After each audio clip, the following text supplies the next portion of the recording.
हरियाणा, अपनी बोली, अपना चैनल। लोकतंत्र के महाभारत में एक और होंगे हमारे सीधे सवाल, दूसरी ओर होगी जवाबों की ढाल।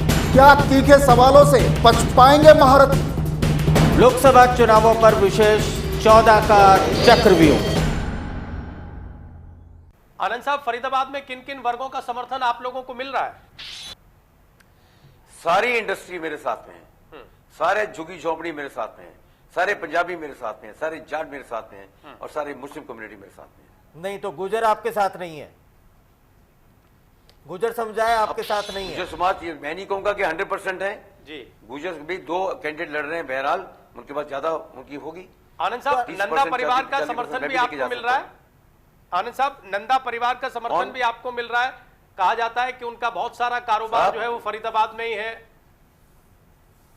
साहब, एस्कॉर्ट की फैक्ट्री यही है। मैं राजीव नंदा को बड़े क्लोज हूँ। निखिल नंदा हमारा बेटे के समान है और नेचुरली उनका समर्थन मेरे साथ होगा।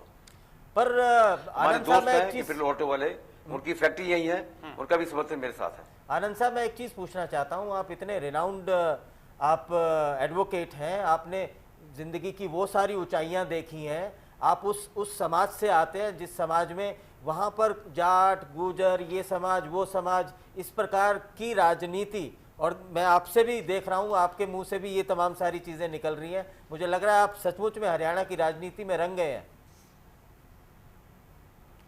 मैं आपको बता दूं कि इसका जवाब तो गुजर समाज से आपको पूछना चाहिए। उन्होंने जो बातें की वो ठीक नहीं है। मैं तो जब भी गया हूं मैं गुजर समाज के बीच में, मैंने यही बात की है कि जातिवाद पे मत जाओ। आप ये देखो कि कौन आपकी बात संसद तक पहुंचाता है।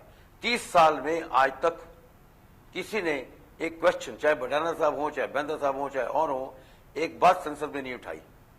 कौन समस्या दूर करेगा फरीदाबाद वासियों की? नहीं तो आपको भी टिकट इसलिए मिला है, आपको एक सफल वकील और सामाजिक व्यक्ति के नाते आपको टिकट नहीं मिला है, आपको भी उसी कोटे से टिकट मिला है कि आप एक पंजाबी हैं। मुझे तो, मैं आपको बता दूं, मुझे साल पहले ही कह दिया गया था कि आप इस यहां से इलेक्शन लड़ेंगे और साल से मेरी तैयारी चल रही है, नहीं कोई नहीं मेरे लिए। आनंद साहब, अगर आप चुनाव जीतते हैं तो वो कौन सी 3 वजह होंगी जिस वजह से आपको चुनाव में जीत मिलेगी? मैंने आपको कहा है ना, सबसे पहले पानी की समस्या। जमुना आपके नजदीक है, एक प्लांट लगना बाकी है और यहां से पाइपलाइन डालनी है, बड़ा आसान काम है। दिल्ली से लेके कोसी तक पूरा ओवरब्रिज बनना चाहिए ताकि जनता जो फरीदाबाद की है, टिकाऊ की है, बल्लभगढ़ की है, चाहे एनआईटी की है, चाहे आपकी भटकल की है, उनको तंग नहीं होना चाहिए। मैं तो हैरान हूं कि 10 बजे सुबह यहाँ ट्रक चलते हैं रोड के ऊपर। दिल्ली के अंदर ट्रक आना वर्जित है रात को 9 बजे से पहले। कहीं तो कुछ काम करो। यहाँ तो 1 फुट बारिश होती है तो 3 फुट पानी भर जाता है। चाहे टिकाऊ में चले जाओ, टिकाऊ में आपके विधायक बीजेपी के हैं, कोई विकास नहीं है वहां। पानी देखो, पानी पी के लगता है कि इसमें कैंसर हो जाएगा। ये तो जनता बोल रही है टिकाऊ की, मैं नहीं बोल रहा हूं। जी आनंद साहब, आप सुप्रीम कोर्ट के वरिष्ठ वकील हैं और उस नजरिए से एक सवाल आपसे बड़ा महत्वपूर्ण होगा।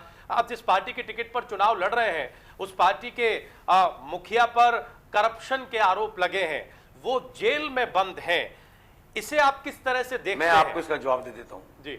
मैं आपको इसका जवाब दे देता हूं। चौटाला साहब पे एलिगेशन लगे नौकरी देने के, वायलेशन ऑफ सम रूल्स। ये कोई एलिगेशन नहीं है कि उन्होंने किसी को पैसा लेके नौकरी दी है। तो ये जो एलिगेशन लगाना कि corruption, there is no allegation of the corruption. Corruption means कि you are taking money and giving the job to somebody. तो मैं नहीं समझता कि ये केस ये ठीक है, ये कन्विक्शन के लायक केस नहीं है। और ये जो केस बनाया है हरियाणा असेंबली ने बनाया जब हुड्डा साहब चीफ मिनिस्टर थे, तो नेचुरली जब ऐसा मुकदमा बन जाता है तो कोई ना कोई कभी कभी गलत सजा भी मिल जाती है। I don't find any reason that he should be punished and he will be going to be acquitted very shortly. Anand साहब, आपके जी आनंद साहब, तो आपको लगता है कि चौटाला साहब या चौटाला परिवार वो पॉलिटिकल कॉन्स्पिरेसी का शिकार हुआ है? It's a totally political vendetta. जब केस बना ही असेंबली के अंदर है और अपोजिशन ने केस बनाया तो इससे बड़ा सबूत क्या होगा पॉलिटिकल वेंडेटा का? नहीं तो आप क्या नौकरी तो नहीं, हुड्डा साहब ने भी दी है। कोर्ट ने जो ये हुड्डा साहब ने भी नौकरी दी है, महात्मा बनना चाहिए उनके ऊपर। सर, कोर्ट ने जो जजमेंट दी है, कोर्ट ने सारे जिसको कहते हैं कि अपनी जो राय रखी है, कोर्ट ने उनको कन्विक्ट किया है, तो क्या ये कोर्ट की समझ पे आप प्रश्न चिन्ह लगा रहे हैं? शायद आपने वो जजमेंट पढ़ी नहीं है, मैंने जजमेंट बड़ी डिटेल में पढ़ी है। उन्होंने 2 गवाहों के बेसिस पे उनको कन्विक्शन किया, दोनों गवाह हॉस्टाइल हैं। मैं हैरान हूं कि जजमेंट दी कैसी है। Judgement totally is faulty, it has to be set aside. Anand साहब, आम आदमी पार्टी भी आपके यहाँ चुनाव लड़ रही है और कहा यह जा रहा है कि आम आदमी पार्टी भी बाकी राजनीतिक दलों को टक्कर देगी। आम आदमी पार्टी को किस तरह से देख रहे हैं फरीदाबाद में? ये 10-12 हज़ार में निपट जाएंगे, उसकी चिंता मत किया करो। ये दिल्ली नहीं है, ये फरीदाबाद है। तो आप कॉन्फिडेंट है सर कि आप चुनाव जीत रहे हैं इस बार फरीदाबाद में? I am not confident, I am more than confident. चलिए, बहुत शुक्रिया बहुत आर के आनंद साहब चर्चा में शामिल होने के लिए और 14 का चक्रव्यूह में इन तमाम सवालों को भेदने के लिए। 14 का चक्रव्यूह में ये थे आर के आनंद साहब, जो इंडियन नेशनल लोकदल की टिकट पर फरीदाबाद लोकसभा क्षेत्र से चुनाव लड़ रहे हैं। अगली बार 14 का चक्रव्यूह में किसी और शख्सियत के साथ हम फिर हाजिर होंगे इसी तरह तीखे सवालों को लेकर। लेकिन आप कहीं जाइएगा नहीं, इंडिया न्यूज पर खबरें जारी हैं। प्रचंड बोल मस्तकों के झुंड, आज जंग की घड़ी की तुम गुहार दो।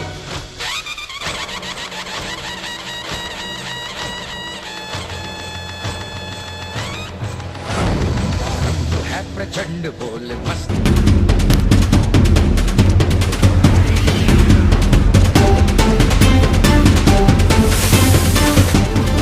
इंडिया न्यूज हरियाणा, अपनी बोली अपना चैनल।